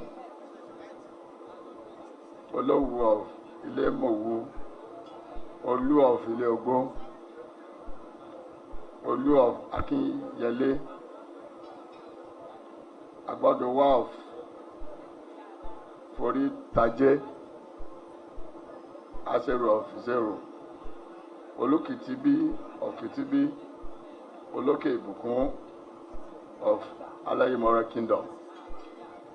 Kábíyèsí mo kí gbogbo yín o, ẹ ṣé ẹ kú dìde.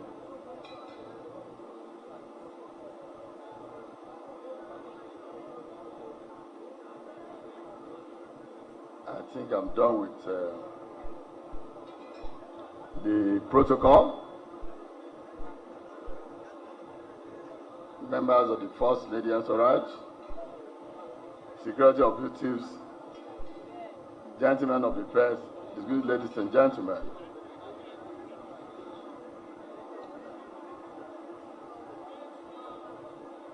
I'm highly delighted to be here today to welcome you all to the official flag off of the reconstruction, rehabilitation, and complete overlay of the 91-kilometer Osogbo Dele Yesa roundabout to Iwo to Ibadan, Iwo Road interchange in conjunction with the Oyo State government. I salute the political sagacity, astuteness of the governor of Oyo State, His Excellency Engineer Seyi Makinde, who rose above all political differences and consideration to collaborate with us to not only ensure that this laudable project comes to fruition, but to further entrench regional integration. When this project was initially conceptualized, our plan was to fix the Osogbo Iwo section that belongs to Osun. We therefore, on the second thought, observed that the Oyo State section 2 was in a very bad state and capable of defeating the objective of our road reconstruction and rehabilitation effort. Consequently, we reached out to Governor Makinde, and without hesitation, he embarked on this invaluable voyage with us.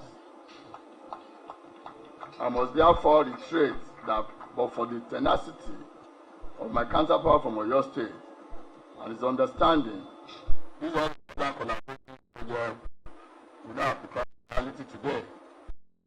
For me, this kind of collaboration will further promote regional integration in the Southwest. I therefore, on behalf of the government and the good people of Osun, once more thank my brother governor for this real collaboration effort. The road is one of the internal roads of the whole Oyo State that links the capital of Oyo State via different towns and villages, including the center. The road commences the rotary Lagos Ibadan on Ibadan Iwo Osogbo and Ibadan Oyo highways. The two states inherited the road at the creation of Osun from old Oyo State in the year 1991. The Osogbo Iwo section had hitherto been in a bad state and had become a death trap, claiming many lives, wasting many hours, and constituting huge socio-economic menace to the two states, especially given its status as the shortest route to Ibadan, the capital of Oyo State. The major intervention recorded on this section of the road was between the year 2005 and 2006, when the administration of Prince Oyetola awarded its rehabilitation to Mrs. Decades Construction Company Limited. However, this effort failed to yield the desired result because of the inability of the government to take cognizance of the geotechnical data of the road. The Vice President, Professor Yemi Oshibajo, while on a visit to Osun, lamented his deliberate conditions of the road and directed the then Director of Federal Ministry of Works and Housing, Engineer Yemi Oguntominiyi, to initiate this construction. Unfortunately, because of paucity of funds, the Federal Ministry of Works and Housing will only render some emergency interventions which do not adequately arrest the terrible condition of the road. As part of our resolve to spread the good road network and enhance the well-being of the citizens of our state, administration considered the award of the construction of the road as being of utmost importance. We all recall that the present administration came on board at a time when the entire world was reeling from dire economic straits, which adversely affected federal allocation. The situation was compounded by the COVID-19 pandemic and its gruesome effects on the economy. These unpalatable socio-economic situations notwithstanding, we were able to employ creative and innovative solutions to deliver infrastructure, including massively fixing township roads and rural roads to turn the socio-economic fortune of the state around. Today's flag off is a fulfillment of my campaign promise to the group of Iwo during the electioneering. It's also part of our government relentless effort to provide quality roads on an equivalent basis and entrench sustainable economic development. This road contract was based on a heap procurement method as usual. Under this regime, contractors who have shown capacity to deliver were allowed to bid for the contract. I'm therefore very glad to inform this August gathering that the award of the Osun section of this road contract, measuring about 55 kilometers, was drawn through a transparent bidding process, which saw Messrs. Peculiar Ultimate Concern Limited holding the highest number of points. The company was awarded the contract at a contract sum of 11,309,932,939 naira only. 11,390,932,939 naira only. The reconstruction of this Osun section of this road shall have a full completion period of 18 months and is expected to be executed under two main segments. The first segment, the dualization of Osogbo, Yesa to roundabout to Sawmill, Osun, has a total length of about 2.8 kilometers, 7.3 width, carriageway on the other side of the road, separated by 2 meters width median, 1 meter width hard shoulder on either side of the carriageways, and 1.5 width walkway on either side of the road, furnished with solar-powered street lighting. The DASR around the boards and the islands shall be adorned with a spectacular landscape that will bring out the beauty of Osogbo as the capital city of Osun and the home of culture. The second segment, which shall begin from the sawmill Osun and end at the Oyo state boundary, with a total length of 52.6 kilometers, shall be of single carriageway with a width of 7.3 meters and 1.5 width, hard shoulders. This leg of the road shall also make provision for adequate hydraulic structures with thorough treatment of the problematic sections of the provision of filter bed, removal of unsuitable materials, and improvement of the vertical alignment of the road.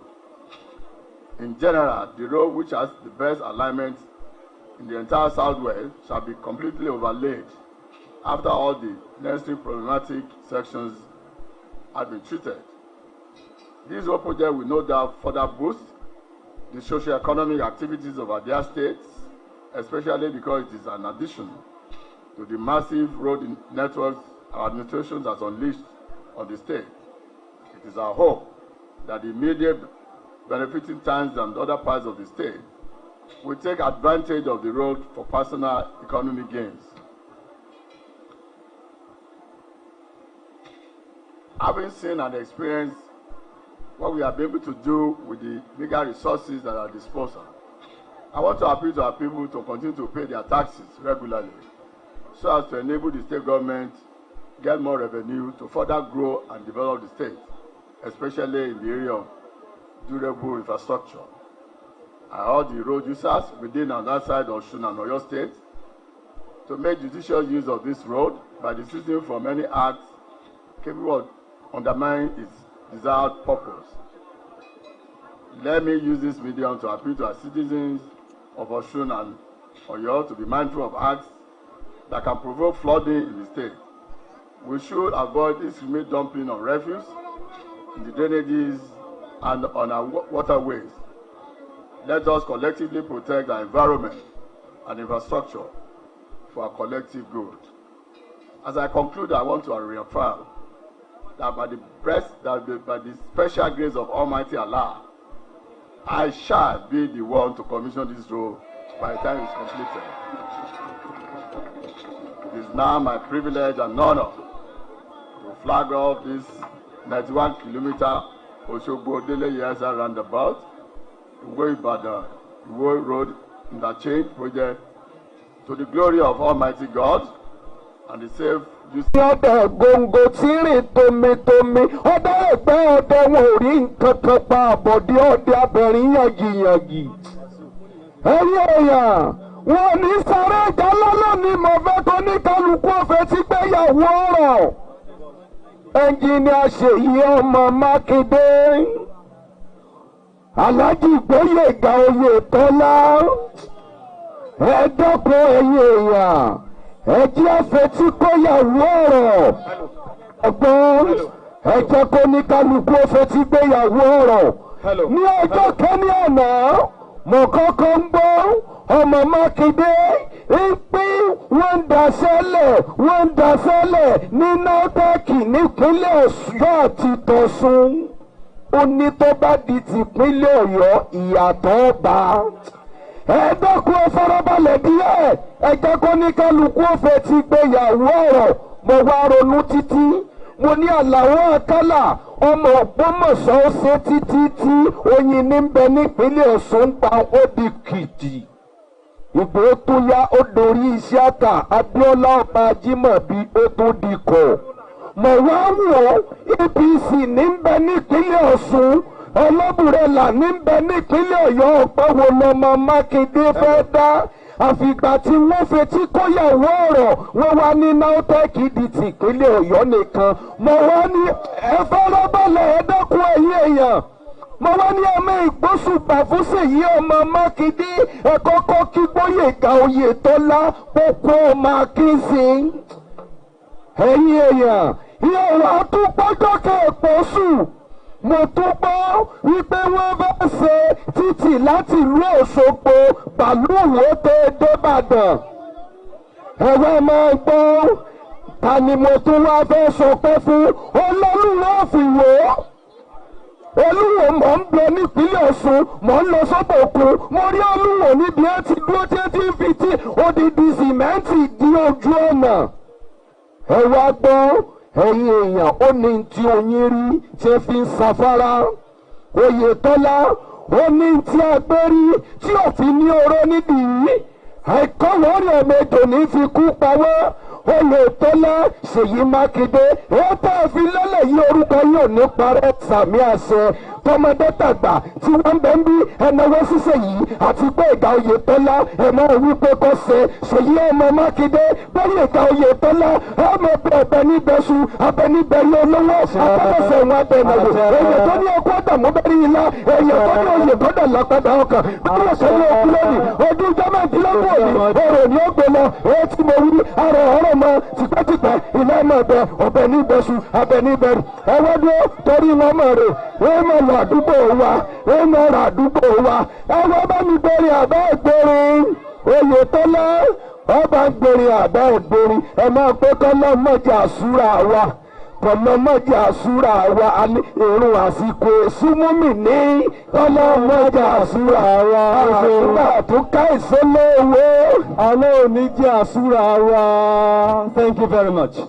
At this juncture, it gives me great pleasure to welcome the pride of the Southwest, my own governor, the one and only GSM. Please make welcome the eighth wonder of your state, His Excellency, Governor Seyi Makinde, FNSA, the Executive Governor of your state. A round of applause for him as he makes his way to the podium. Àmúyangànlá Yorùbá, the pride of the Southwest. In Ọ̀yọ́ State, we say Seyi ẹ̀dá, Seyi ẹ̀rẹ́. Seyi Mákindé òbí oṣù mẹ́rin, oníyàgòdì máma rí òwe. Thank you.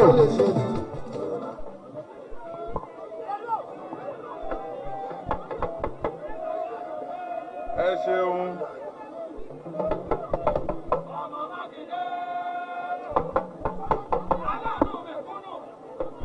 Àyàn, ẹ ṣeun.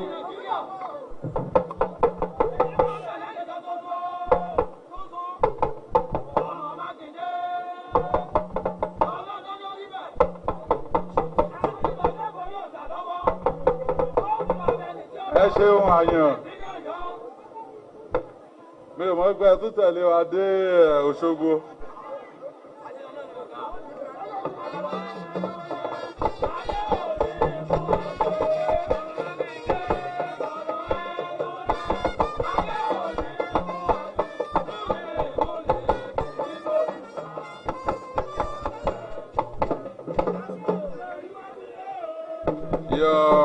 Excellency, the Executive Governor of Osun State, or State of Osun, as the case may be, my own Egbon, Governor Adegboyega Oyetola. I'm here to just tell you about just one word, one single word: revolution. I know that when you hear the word revolution, what you have in your head is maybe some bloody wars that leads to a change in the political order. Well, don't be alarmed, Osun. And once you cross the border to Oyo State, you see Amotekun of Oyo State. And that is how it is in all the 5 of the 6 states in the western part of Nigeria. And I'm sure, just like Oyo State people cannot imagine life, this happened because we put our people first. Also, just about 2 years ago, we celebrated another win that resulted from this revolution. My brother,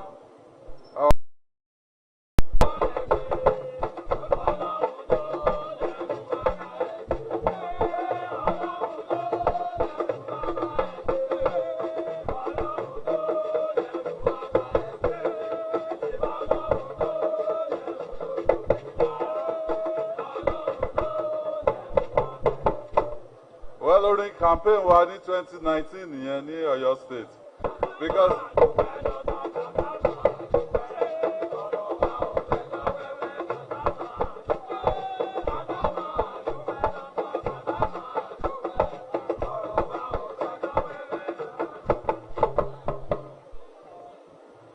so today I'm joining His Excellency Adegboyega Oyetola and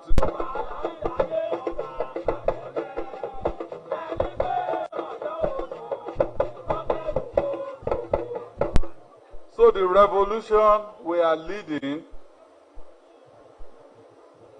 is a revolution of thought. It's a revolution of ideas. And we're saying governance must always trump politics. When we make decisions of leaders of our people, we must put the interest of our people first. So despite all these differences, myself and my brother has deteriorated so much. So we spent almost 2 hours to get to the entire stretch of Osogbo, Iwo, Ibadan Road, to the glory of Almighty God and for the benefit of our good people of Osun and Oyo State. Thank you, and God bless. Thank you, Excellency. I'd like to invite the Governor of Osun State, His Excellency Adegboyega Oyetola, to join Governor Seyi Makinde FNSC for the presentation and exchange of gifts. In Oyo State, we are very hospitable people, and I'm pretty sure here in Osun State, hospitality is the watchword. Honorable Barrister Femi Popola, to please join.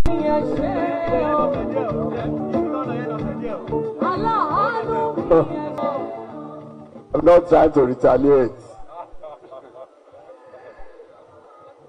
It's my pleasure to present to my very good brother, Governor Seyi Makinde of the state, the emblem of our state, as a matter of our own. God bless you. Onídúró mi ẹ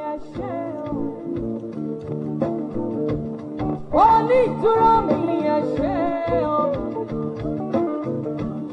aláàánú mi ẹ ṣé o, ìrànwọ́ tó fún mi ní ìrànwọ́ ẹ ṣé o, bó bá ṣe ní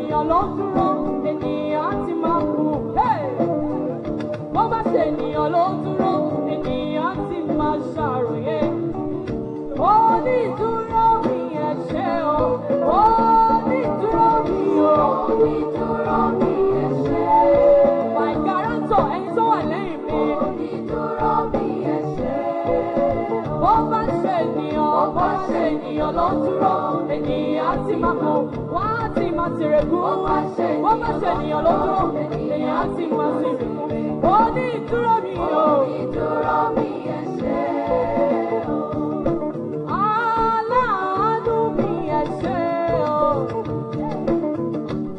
ẹni tó wà lẹ́yìn mi ẹ ṣé o èmi ẹni ìkọ̀sílẹ̀ ó gbà mí ò gbé mi rán ẹ ṣé o èmi ẹni àbájá káfíńrà tùpà ayé wa tùpà tó máa fi wò mí olúwa ó ní ìdúró mi ẹ ṣé o èmi ẹni tí mi ò bá ti báyé rìn lọ ẹ ṣé o ó mú mi dúró lórí ẹsẹ̀ mi màá dúró lórí ẹsẹ̀ mi títí dalẹ́ ẹ ṣé o ìwọ ni ìgbẹ́kẹ̀lé mi kò sẹ́lòmí ẹ ṣé o aláàánú àwọn aláàánú mi olúwa ẹ ṣé o olùrànlọ́wọ́ àwọn olùrànlọ́wọ́ mi olúwa ẹ ṣé o bó bá ṣe ènìyàn ló dúró ènìyàn ti máa kú wá ti máa kú bó bá ṣe ènìyàn ló dúró ènìyàn ti máa sì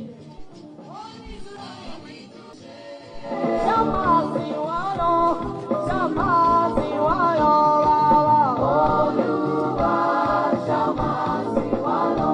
ẹ̀yin èèyàn wa tí ẹ̀ ń gbọ́ wa láti bíi wákàtí mélòó kan tí ẹ sì ń wò wá lórí múmáwòrán ti ìpínlẹ̀ Ọ̀ṣun láti ibi ìṣẹ́jú mélòó kan sẹ́yìn níbi tí ètò ìfilọ́lẹ̀ àtúnṣe ojú pópó oní kìlómítà 11 tí ó ti wáyé lónìí tí ń ṣe ọjọ́ 17 oṣù kẹwàá ọdún tí a wà yìí pẹ̀lú ìfọwọ́sowọ́pọ̀ gómìnà ìpínlẹ̀ Ọ̀ṣun onímọ̀ ẹ̀rọ Seyi Makinde àti gómìnà ìpínlẹ̀ Ọ̀yọ́ onímọ̀ ẹ̀rọ Seyi Makinde pẹ̀lú gómìnà ìpínlẹ̀ Ọ̀ṣun Alhaji sí Ọlọ́run aṣeun gbogbo àyè ọpẹ́ ó kù sílẹ̀ tí ẹ ò bá gbàgbé ọ̀nà yìí lọ láti Òṣogbo sí Ìwó Ìbàdàn bẹ́ẹ̀ ni yóò sì rí wọ́n á ní láìpẹ́ láì jìnnà pé iṣẹ́ yóò parí lórí ètò ojú pópó yìí yóò sì rọrùn fún àwọn ènìyàn ìpínlẹ̀ Ọ̀ṣun àti ìpínlẹ̀ Ọ̀yọ́ láti máa ṣe ètò okòwò wọn kátàkárà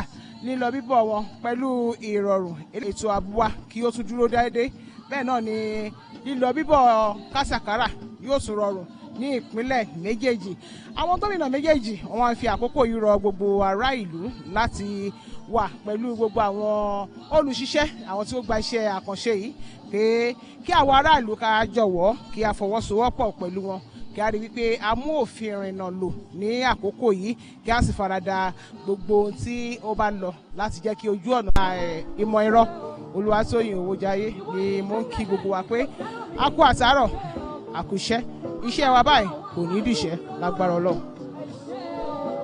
olùrànlọ́wọ́ àwọn olùrànlọ́wọ́ mi olúwa.